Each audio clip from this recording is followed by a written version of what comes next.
Hey there, just a quick reminder, we have a mentorship program if you're looking for personalized coaching and mentorship to help guide you to the next level of your interior design business, whatever that might look like for you, whether it's processes and procedures or what services to offer to how to incorporate wellness, intention, or spirituality into your projects. Come join us over at designcoven.com/join. Or if you're just in search to connect with other like-minded interior designers, you can join our free community, also located at designcoven.com/join. Hey there, welcome to episode 129. This episode is a recording of an interview that I did with the Sacred Blueprint interview series early in September. And I thought if you missed that series of interviews with myself, I would share it here. So that's what you're going to hear today. It talks about my holistic interior design journey and what I'm currently doing as I practice holistic interior design. And we feature a few of the projects that I designed. So it's a fun little interview. And since it's an interview that was pre-recorded, I'm actually going to set our space here and now by lighting a candle, getting you in your seat, grounding you, connecting you with the episode today in hopes that you will feel inspired to create a holistic interior design practice of your own. Holistic interior design can look like so many different things. We all have our ways of doing things. So I invite you to create a practice that connects with you and resonates with you. So just lit our candle, connecting us with that beautiful fire element, creativity and inspiration. I'm going to pull a tarot card for us as well before going into the interview. And let's just see what you might need to know for today. What's your card? And if the card is Nine of Pentacles, this is a card of independence. This is a card of reaping the rewards of your labors, all the hard work that you put in. This is really about owning your very essence. It's about connecting with who you really are, your authenticity, and your truth. So may you prosper in all that you do with design, and doing it in a way that feels good, that is of your own essence.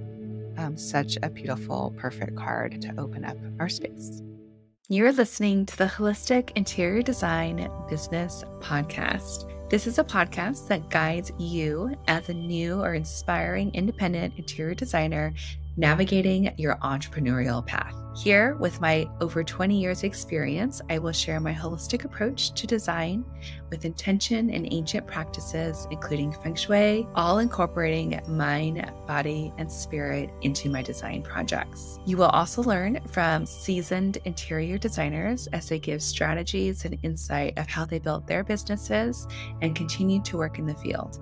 Together, we will discover supportive trade partners, new ideas, creatives, and inspiring artists from around the world. I am your host, Rachel Larraine Crawford. Hello, everybody. Welcome to day 3 of the Sacred Blueprint for Our New Earth interview series.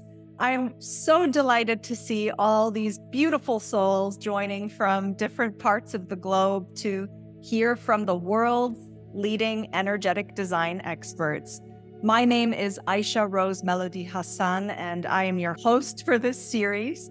I am an architect, alchemical healer, and the creator of the Sacred Blueprint, a cutting-edge vessel of courses and programs for women architects and designers, as well as property owners and land stewards, to help birth their dream sanctuaries through a new modality that bridges spiritual wisdom with architecture. Now for our next guest. She is a mystic. She is a holistic interior designer who is helping other women designers to tap their intuition along with their clients, to connect with their intuition, to create healing, nourishing, beautiful, stunning spaces that bring healing and joy and abundance to their lives. She is the founder of the Design Coven and also recently something called Tiger Veil, which I'm excited to hear about.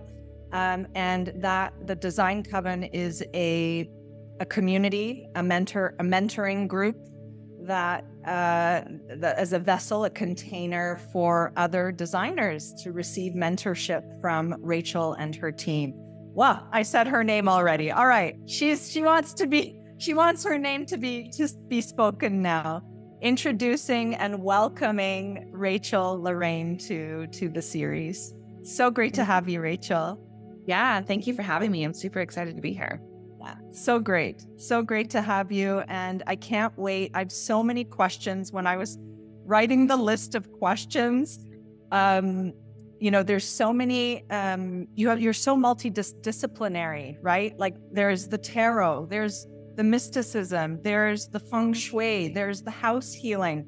It's like, okay, we're going to have to do several interviews to cover everything.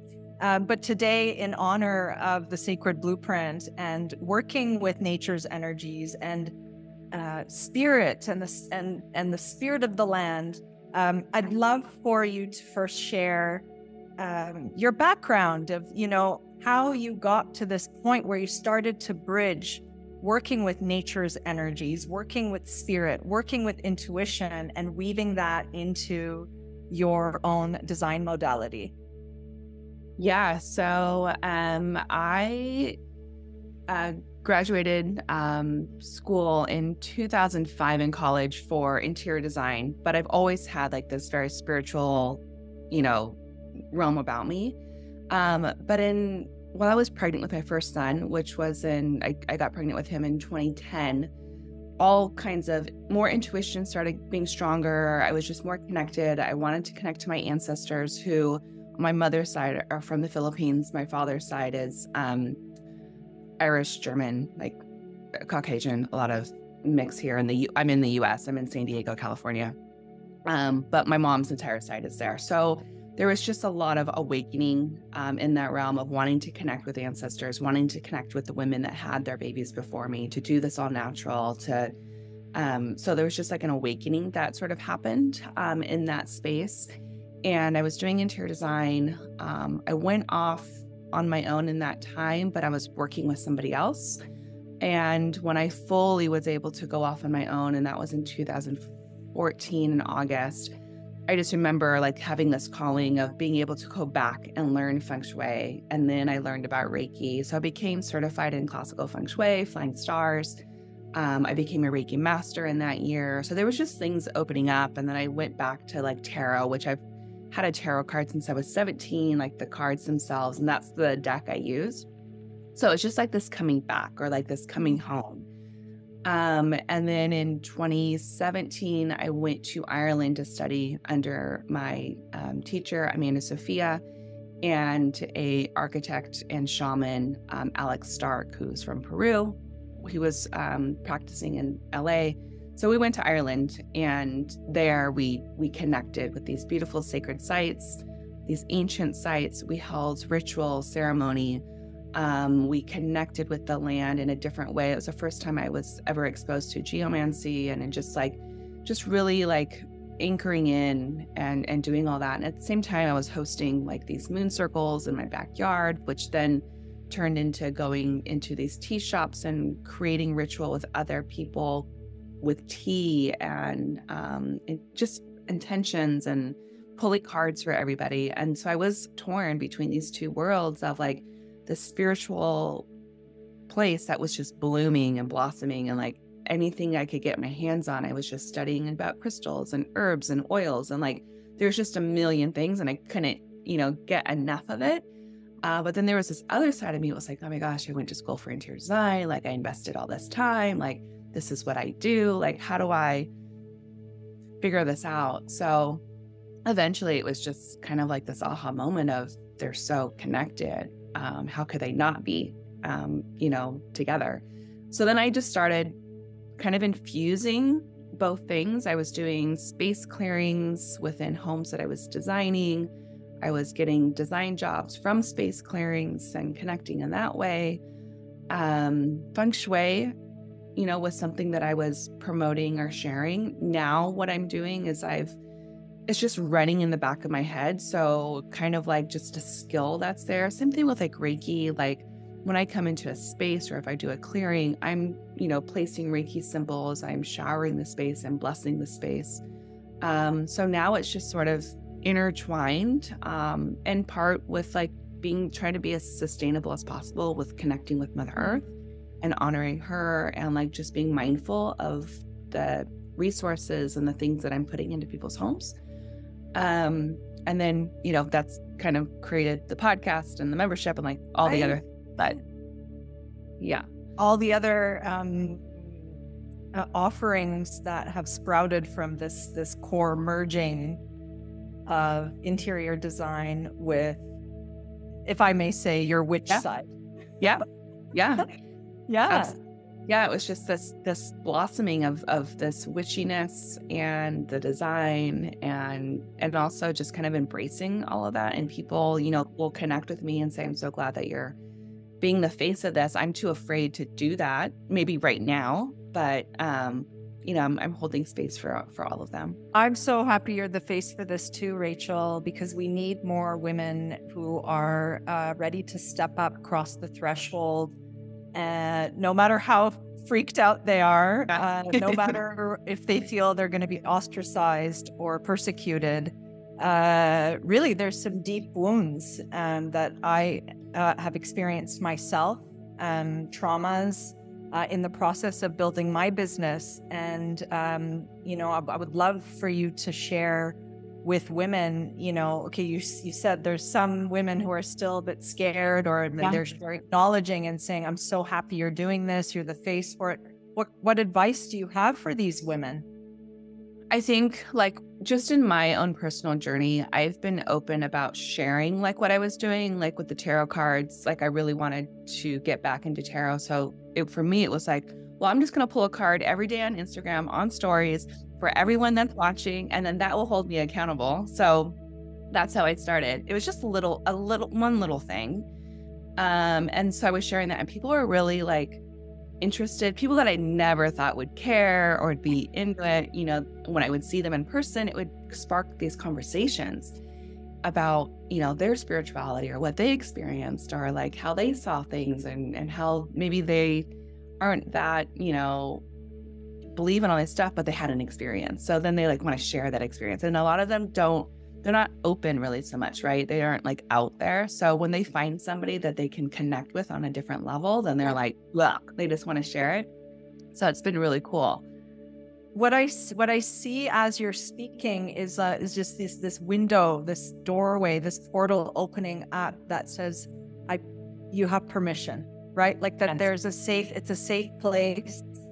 There aren't any crazy, this woman isn't, casting any crazy spells on me, or it's safe. It's okay. It's okay to be a witch. It's okay to tap the unseen realms. It's okay to connect with nature's subtle world and our own intuition. And our own intuition, right? Yeah. Oh, that's so beautiful. Well, I'd love to hear about some of the projects you're working on. And before you share some of the images that you have for us of projects, can you guide us through a bit how, your process of working with clients, because there's a lot of women architects and designers who are approaching me, and I'm sure you as well, who are interested in bridging these two worlds and finally coming back home, coming back to their soul, coming back to their true voice. Absolutely. And they want to know, like, okay, well, they're staying up all night and thinking, how am I going to make money doing this? How am I going to, lead a business that nourishes my soul? I can spend time with my children, right? I mean, I've worked, I've done the grind in conventional architecture, worked in various size firms all around the world, big, small. And so we know, what that looks like in front of the computer all day. And there's a certain level of perceived security in that kind of a job. And I'm by no means downing that. diminishing that. I think a lot of people in corporate need to start to weave intuition into the work. So there's no rules here. But there are a lot of women who are fed up with the status quo. And so they need to see some like, okay, what are these pioneers doing? And can I follow suit? And yeah. Yeah. So I don't think you need to do anything drastic. I think you can continue to, be in your job, but I would start to sprinkle some of this in, start weaving it, where we have a soft way of influence. We have a soft way of infusing. It's never like, a main thing, like a hit on the head. It's just like hammer, subtle little things that you can do. So when I'm with a client for the first time and maybe they don't know that I offer space clearings or I'm a Reiki master or there's feng shui, I'll sprinkle in little words and see if they catch on. Usually if they're really into it, they're like, wait, you do that? And they're like, and then they will ask, they're like, well, tell me more. Like, what else can we do? Like, what do you think? What do you, they get super excited. If they're not into it, it's totally cool because I'm still doing stuff behind the scenes. I'm still practicing my own spirituality. I'm still practicing my intuition. It's not like I turn that off just because the client doesn't seem to be into it. But they're being attracted to you for a reason. There's something there. There's an energetic connection they're aligning with you on. If you guys were totally misaligned, you're not going to attract somebody that doesn't have some sort of connection there. So maybe you need to do it very subtly behind the scenes.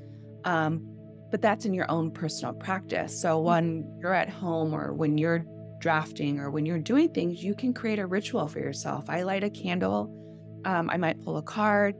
I might ask, is there anything I might need to know about this project, or do a meditation, see what comes through. I also feel like when you're in the design phase or when you're designing, you're connecting already, like you're in flow. That's already divine connection with intuition, receiving messages. You're constantly receiving it anyway while you're designing. But if you want to be more at the face of it, then start sharing things on Instagram. Share that you went to a moon circle. Share that,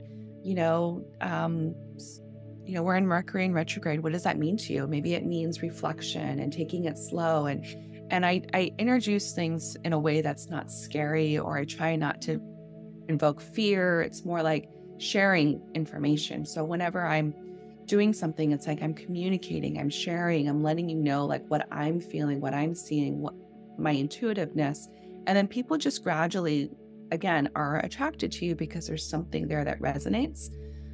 So like I said, you don't have to like go full out avalanche, like, right. Yeah. We're with it. It's just these beautiful, subtle energies that you're breathing in, but being very conscious about it. And, that's how I kind of. That's so beautiful. I love that there's this, it's not necessarily this one way, and you can tune into, okay, how receptive are your clients, and they have come to you for a reason. I love that. It's a really important awareness and point, okay, well, there's something for me to learn here and for them to learn from me. And they're maybe eager, even if they can't maybe formulate the words or use the language that we have. I love that. And then bringing the subtlety, right? That's the feminine, isn't it? Yes, the absolutely. Yeah, right? You want to whisper them. Yes. Yeah, they're very intrigued. So even, like I said, even if they're on the outskirts or they're not quite sure, there's something there that they want. They're curious. So. Oh, that's beautiful. Yeah, I love that. Well, we'd love to see some projects that you've worked on or are working on. Which one do you want to talk about first? Let's do the crystal grid, because I have a few projects with that kind of infused. I think it'll be fun. Fantastic. Great. So this is a crystal grid that I did in a place called the Yoga Deck. So this is in San Diego here during COVID. The Not Stop, which is a massage place that I also designed, was having to take massages outside, basically in the parking lot. And the owner was like, this is, a cool space. I would love to kind of do some more sort of healing work out here and maybe create a new business. So he created a brand new business. It was called the Yoga Deck.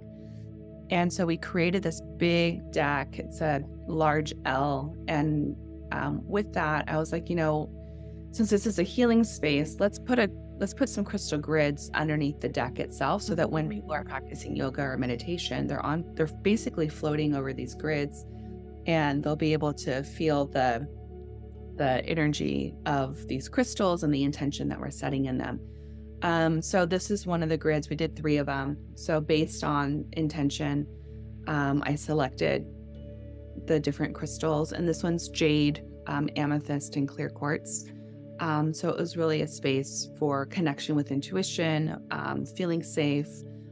Jade was there for protection and safety, but also for abundance and prosperity for the deck and for the people that were in. And then we had selenite wands that were around the perimeter, along with black tourmaline for, again, protection. Just creating a sacred space. The selenite wands were there to kind of cleanse you as you walked onto the deck, kind of like a detox. Their world into this sacred space. I did the same thing for an actual house. So we had a property in Encinitas, California, where there was a large house, an ADU, so an accessory dwelling unit, kind of like a granny flat situation, and a pool house. And same thing, I took the feng shui bagua map and I placed it over each one of the floor plans and connected with the homeowner on what her intentions were for the home. What did she want for the people, the guests, to feel when they were in the guest house? What were the intentions for the pool house? So again, corresponding the map with, the 9 different areas of our life, with the intentions and the crystals, creating these giant grids in the foundation. And then the guys that were pouring cement came in afterward and poured cement over all the crystals, encasing everything in. Her intentions are handwritten, placed under the major generator crystal. So they're all set in the foundation, which is really beautiful. And also on that property, she felt very sort of disconnected from the property or undeserving or land itself. So we did before we even started tearing down the old home and rebuilding, we created a beautiful cairn in the orchard with the tree. And she brought like her family jams, because her husband's family like had orchards and would make jam. And she brought her favorite wine, her photo albums, like favorite games, pieces of the house. And then I brought, food from my ancestry in the Philippines with rice and bay leaves. And we connected with the land and spoke to the land. And she shared like what her intentions were, how she was going to steward the land, how she was going to protect it, keep the orchard, like introduce her family. So it was just a beautiful way to connect with all that. And then we poured, all of our food and drink onto the land so that it could soak it all up and feel nourished and all of those things. And then, we did the grids when it was time for that. And, I'll do clearings there. And there's all kinds of activity up on that hill, because before that it was like almost like a compound. So many people lived up there. So many things happened. Okay, so there's a lot of layers there, that show up. Yeah, and the previous owner passed on the property, and so there was all kinds of things going on. So that was a very intense. But this, kind of reminiscent, of that, and then Yoga Deck, right? Those crystals there too. So it was kind of just a connection with all these different spaces. Oh, this is so beautiful. Yeah, I mean, it's so key, right? To bring back that ancient wisdom of honoring the land. And it sounds to me like you have created a beautiful ceremony with your client, right? In a contemporary way, in an intuitive way, not necessarily one that has like really strict rules, but that you followed your intuition and really celebrated this entry into a new chapter of her life and living and on the land. And just looking at these crystals, I don't work with crystals so much, but so just looking at it, it's such subtle architecture, Rachel, you know, like this is, you're working with nature's energies in the purest form here. And what beautiful architecture you create, right? Like from the smallest object, right? Grid, crystal grid, to maybe even a large land installation, right? Land grid. It's so beautiful to see that you're incorporating this into your projects. Yeah. What projects do you want to look at next? For the next one is a speakeasy that, again, is in San Diego that we did. And I did that in collaboration with a fellow designer, Michael Soriano. And that one is a space where we really wanted to connect with the heritage of the owners. Yes, it's the bar. And so one of the owners is Chinese, but grew up in Mexico, TJ, in Tijuana. And then the other one is Korean. So when they first had an idea for a speakeasy, and of course a speakeasy is a space that you don't quite know is there. You have to know how to get in. There's different... What is a speakeasy? Oh, okay. So is it kind of like an insider? Yeah, like there was a lot of speakeasies during Prohibition in the U.S. So like you weren't allowed to drink. So then in order to get your drink, you had to go to a secret bar, know a password, or know a secret knock, or, you know, and then you would go, and that's where you would get your alcohol. So in San Diego, especially, like speakeasies are like the rage. It's like very trendy at the moment to have these secret bars with these secret entrances and people not. Yeah, it's just really fun. It's got that mystery to it. Yeah. Secret door. Yeah. Secret door. Yeah. Walk through the cooler kind of thing. So, yeah. So the owners came to us, wanted to do a speakeasy, wanted to do like a 1920s Prohibition sort of thing. And we're like, oh my God, this has been done so many times. Like, okay. You know, we're just like, I don't do it anymore. Okay. You're like, oh my God, let's come up with another, it could still be a speakeasy, but let's come up with something else. Yeah. So they were just like, well, I don't know, you know, and so they really looked to us and we're like, well, let's connect to your heritage. Let's highlight that. And they're like, oh, we don't want to do that. And we're like, oh my God, why would we not want to do that? You know, it was just like such a special thing. Yeah. So like I said, one was Chinese, one was Korean. I'm Filipino, Michael's Filipino, or half. And so we really wanted to tap into this Asian, and the restaurant that it was in had a very Asian flair to it, the food they were serving, that kind of thing. So we wanted to have some sort of connection. So in this space, we were like, okay, let's think of like maybe the 20s, maybe, you know, an empress is, you know, on the Silk Road and she's going from one palace to another palace. Let's make this sort of a transitional space as she's going. So when you walk into the entry, I don't have a picture of the entry, but you can go on my website and see all this. It's a modern apothecary, so super stark, all bright white. There's an image of kind of like an emperor, but black, just, you know, black outline. And there's all these herbs, super modern, minimal. And so you go in, and the hostess tells you about this ancient artifact that they found. It's it's a cure for these 52 ailments that you might have. So you come to this modern apothecary. It's like way in the future, and you know, you get your herbs and your tea and all the things. And in this Asian culture, especially with Chinese, they usually will have like these altars in their storefronts or in their like down below to honor their ancestors. It might be oranges and incense and all this stuff. So we took one of those altars, these traditional altars, we painted it completely white, and it was down below, so it was still honoring that. And then we took another altar that was exactly the same, and we broke it up, and we did these scans.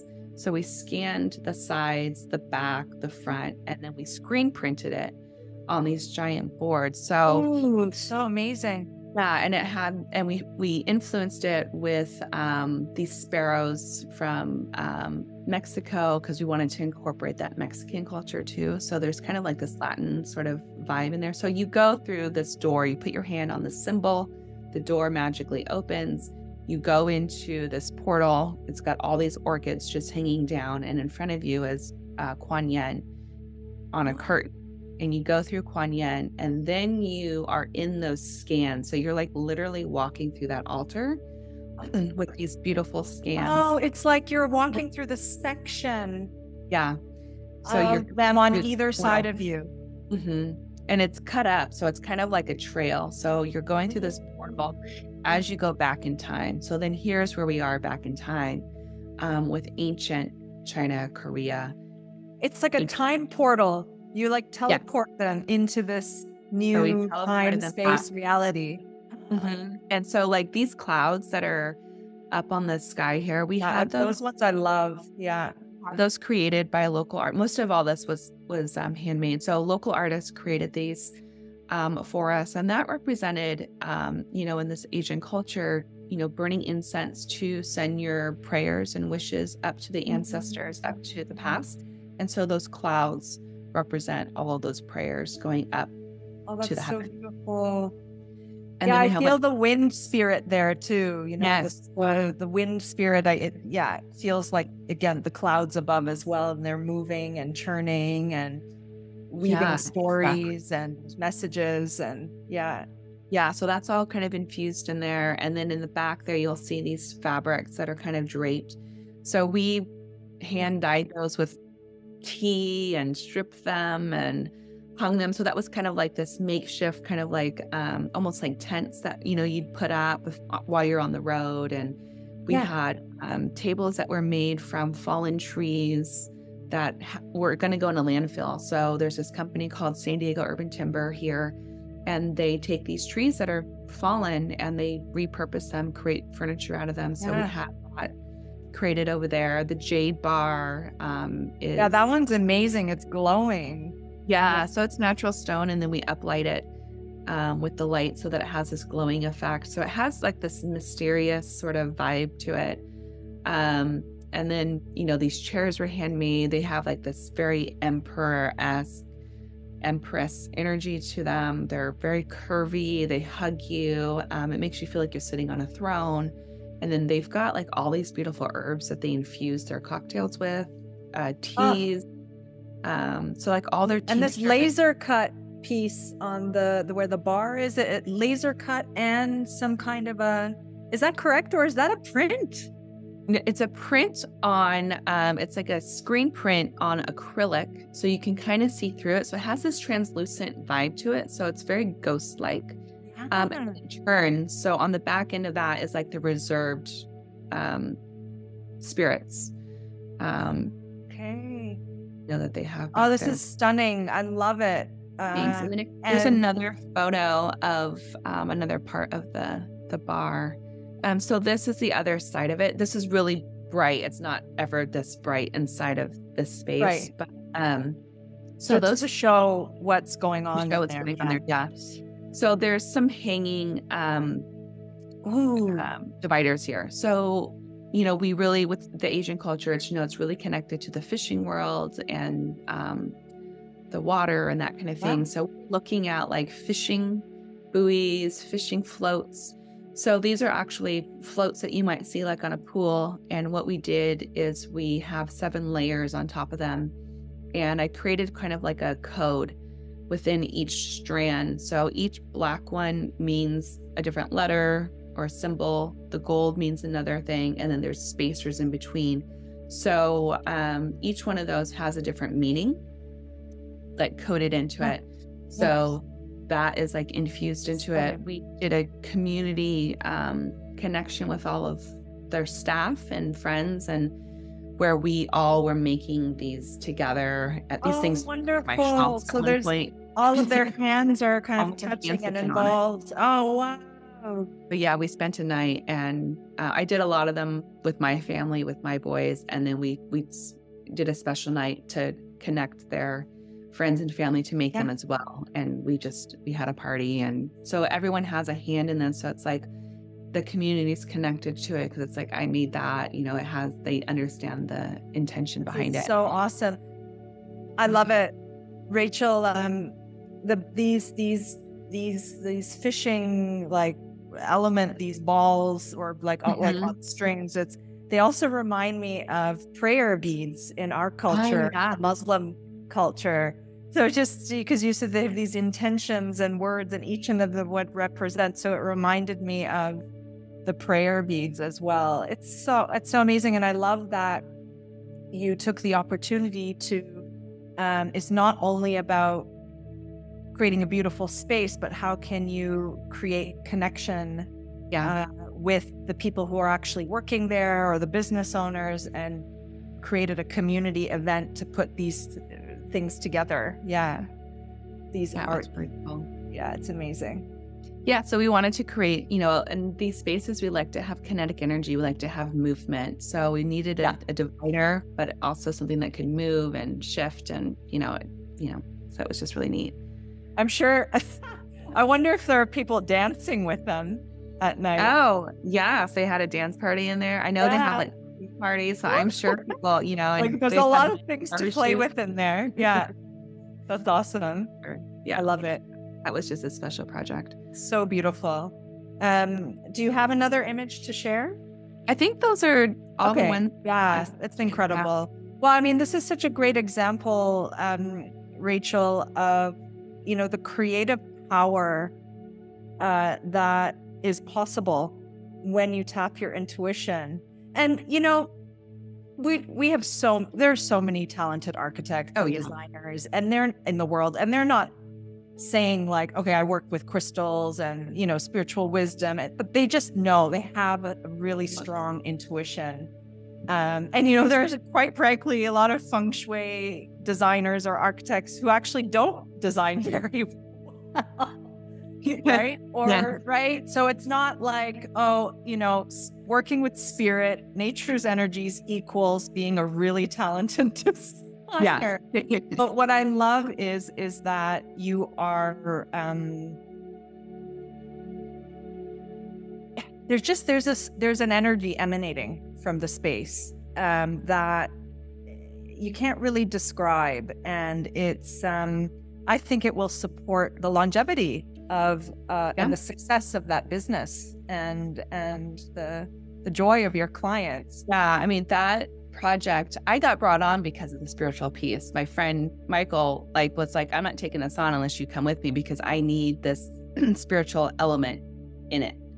So just by showing up and by sharing what you do and who you are and being authentic to that, you're going to get called to people that want to infuse what you've got. And so even collaboration with other designers, to be able to bring this to them or to show or to demonstrate how you're doing it, there's just so many doorways and openings. And that project, we won the Orchid Award here in San Diego for interior design, which we were up against so many bigger names and all kinds of things. And that was a tiny space. That's less than 2,000 square feet, maybe 1,500 square feet. It was tiny. And that's that. And you won the award. That's incredible. Congratulations. Yeah. Thank you. How do you work with a small team, or are you working solo, or? Yeah, so it's myself as the principal designer. I am in the process of hiring an admin person right now, which is really exciting. Spread the word.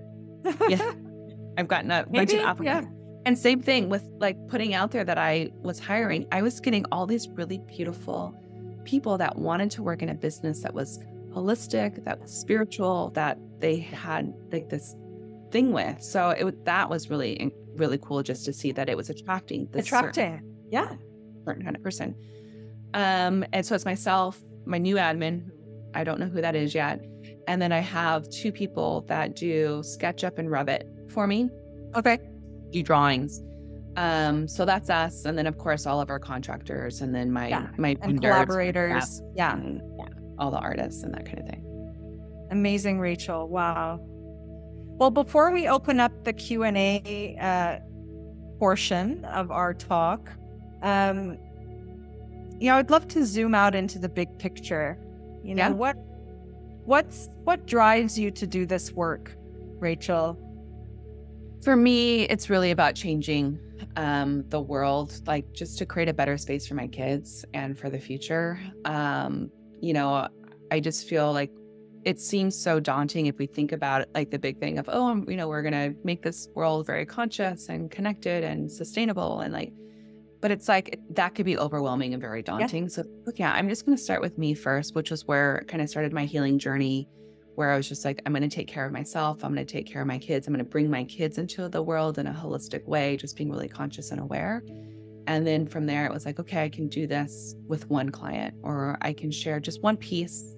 But knowing that as designers and architects, we have so much influence and we have so much power in a way that's, again, not shouting over the hilltops. It's just a subtle energy that we can create beautiful spaces that support people, that they are going to go out and be their best self in the world. And they're going to spread like this energy of healing. And if they're conscious about like what they're doing in their homes, they're going to be conscious about what they're doing in their business and, all of that. So like I said, it just starts here, and it's that ripple effect, Yes, Rachel, absolutely. Yeah, to build a nourishing place for our children. And I so hear, that I relate. It can be daunting with the amount of pollution, with the amount of, keeping track of, sustainability, passive heating, cooling, right? It's just, it can get really overwhelming. And I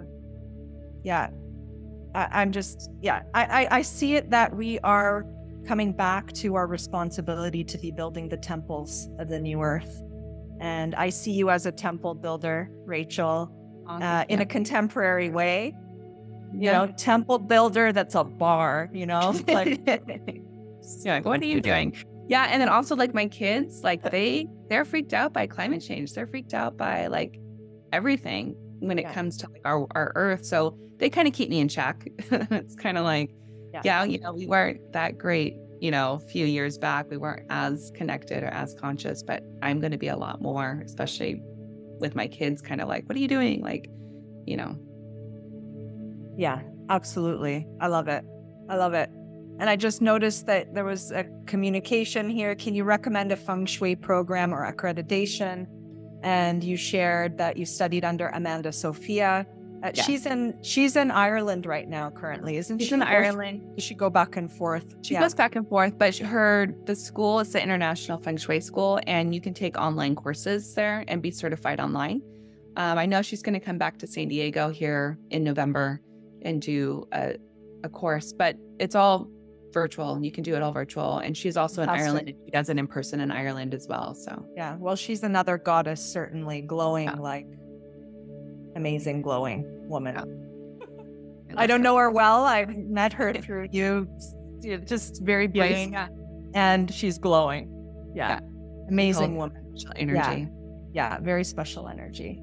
All right, so a question from Kauthar. I don't know if that's your last name or first name. Do you use tarot cards in your interior design projects as divination or artistic reflection or with clients? Yeah, I do. So if I am stuck or if I want to start a project, I might pull some cards just to kind of get just a vibe or feeling or insight what I might need to know about the project. But I'll also pull cards with clients. So sometimes I'll bring I always have my cards with me. So I'll have my cards with me. If a client wants to pull cards, we'll pull cards. Or if I'm doing a space clearing, I definitely will do a spread with them, pulling cards for them. Or sometimes they just need a little centering, and I'll like do a little Reiki on them, or a little Reiki session, or I'll do separate Reiki sessions with clients where we do, a Reiki session connecting with their inner child or other workings, and then kind of shift and do another appointment where I'm doing design with them. So I'm really incorporating both, but always have my cards with me. So awesome. Do you have your own cards? Did you create any of your own cards? No, that's part of like what's to come. I feel like that's going to come through you. Yeah, is a deck that's been wanting to be birthed for sure. And then I also have a magazine in connection with the Design Coven membership to support these interior designers on a holistic realm, mind, body, like spirit. Yeah. So I've already got all the collaborators. I've already created all the content. I just got to like put it together. You know what? I think that you might even grow into becoming like the next Marie Kondo. I'm just going to share it, really. And no, I really just want to share that because you're also the level of like the caliber and quality of your website. And I mean that really. And the caliber of professionalism and the way it all is packaged. I mean, you have a skill with the marketing as well. And I think that's really important, women, especially with us healers and spiritual women. Sometimes we shy away from being visible. Right. And doing business. Yeah. Being a merchant, asking for money, asking for high amounts of money. I mean, this is something that I coach my clients through, the ones who are in my higher level program. We're going crying, we're going through healing sessions. I work with alchemical healing in my training as well. And so I wanted to share that with you, that, I mean, A, congratulations. B, you're such a model for us all in, what's possible and the level of professionalism and caliber that you can rise up to, work up towards, to basically also say, no, you know what? Our magic is valid. Yeah. It's valid. And it needs to be applied to save this effing planet. Basically. Absolutely. And that was why I ended my partnership with my ex-partner in my design business, because I was shying away. I was like, I'm just going to step back so that he could be at the forefront, so that he can be seen, and then that's when like all this other stuff was just like, I can no longer do this. And then when I created the podcast and I created the membership, and he was starting to get very antsy about it. Like, why would you do that? Like that's competition. Like, why are you it's just like very different. And I was like, oh, no. Well, that's how we've been programmed, right? The competition. Oh my God. University. Oh, those, the professors, the projects, the deadlines, the all-nighters. Mm-hmm. We've been programmed, right, to not actually tap nature and our intuition and our soul. And like, what? Wait a second. I don't have to overwork. I don't have to overplease. I don't have to And I'm sure that you put a lot of good work in building yourself up to this level, but it seems like you're doing it with a lot of joy and ease. I am. I appreciate it. I love it. I love everything that I'm doing, and I love the people that I get to work with, and just, again, what it's attracting. It attracted you and your community, and now I get to talk about it. Yeah. And I'm sure there'll be a lot of women knocking on your door after this interview series. Yeah. All right. Anybody else with any questions? Oh my God, you have Rachel here. No questions? Everyone's just probably like mesmerized by your work.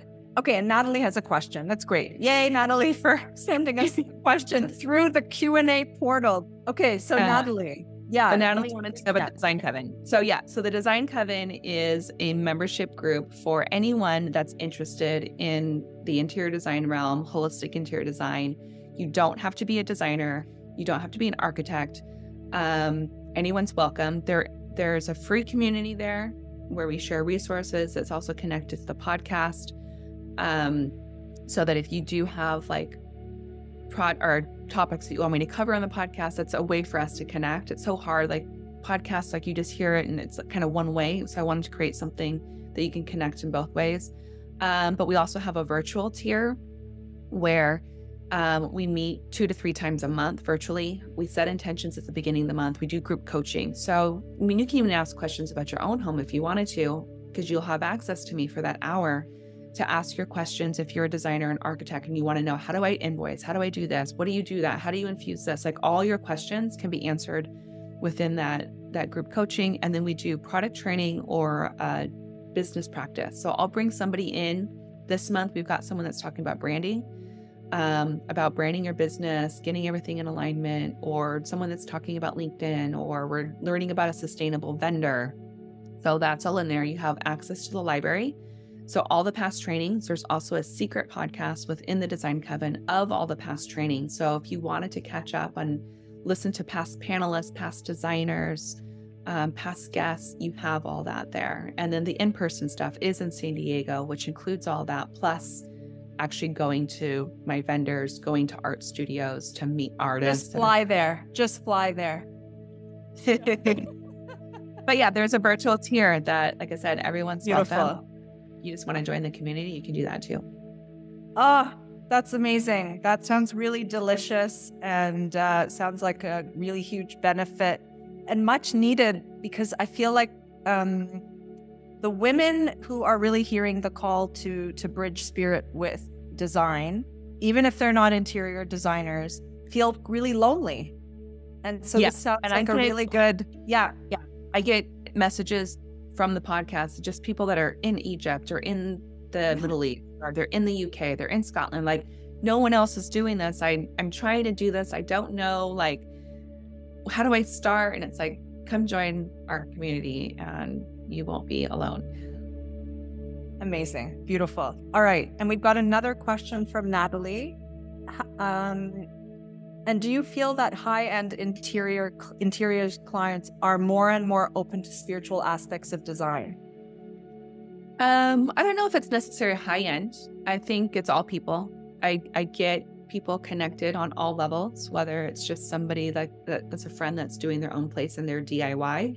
And then I'll get someone that is high-end that's also connected in that realm. I think it kind of goes across the board. I don't see one certain demographic that's more into it than any others.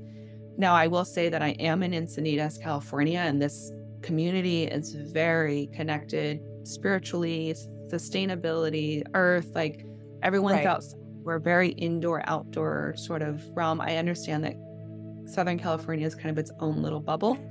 Its own ecosystem. Yeah. System that's going on, but I mean, you can attract any client you want through the power of your mind, my dears. Yeah. All of you can. The energy that you emit, and the surprises, you'll be astonished. But we need people. We need people that are in these little pockets, that are in communities where this isn't the norm. That's it's to like get this information out so that we can all practice this as a whole unit. Yeah. And we're spreading the light all around the world and doing this work all together. Yeah. This is so exciting. I'm getting chills. Look at all these beautiful chat messages. Before we close, can you share what Tiger Veil is? And so Tiger Veil, the difference between Design Coven, Tiger Veil. Yeah.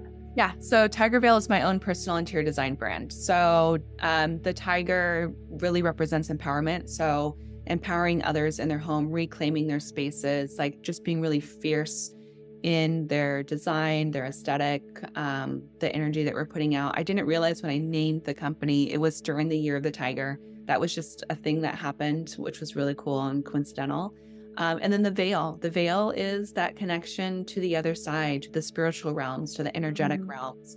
But also a veil could be fabric. It could be the actual texture and textiles. Yeah. So Tiger Veil is kind of enveloping both of those things. I wanted to create a brand that wasn't my name. I had my name, as my brand for a really long time with all the different things that I have. And there is still RachelLarraine.com, which is still going and all those things. But Tiger Veil is really just the interior design portion of what I do. And then Design Coven is the membership group, the mentorship, the membership for up and coming holistic interior designers. And then the Holistic Interior Design Business podcast is a podcast that's, again, open to everyone to receive all this information in the world of holistic interior design, the business of interior design, that kind of thing. Love it. Woo! So many resources and so much support that you can all receive through Rachel and her team. This is amazing. Yay! Thank you. This was amazing. Rachel, it was so great to have you on the show. And I look forward to our future collaborations. Thank you. Alrighty, take care. You've been listening to the Holistic Interior Design Business podcast. If it's one that you have been enjoying, please share with anyone else that you think can benefit from this knowledge. and leave us a 5-star review that helps us get seen and found by other new and aspiring interior designers. And if you're looking for mentorship, I invite you to join our club here at the Design Coven. It's a bridge between school and real life interior design. We get in much deeper there. We have virtual and in-person events. So everyone is welcome. You don't need to have a design degree to be part of it, just an interest in holistic interior design. I also want to thank our editor, Marcy Ferry, and lastly, Kinseth Thibodeau, who is our music composer. Until next time, be well, and we will see each other soon.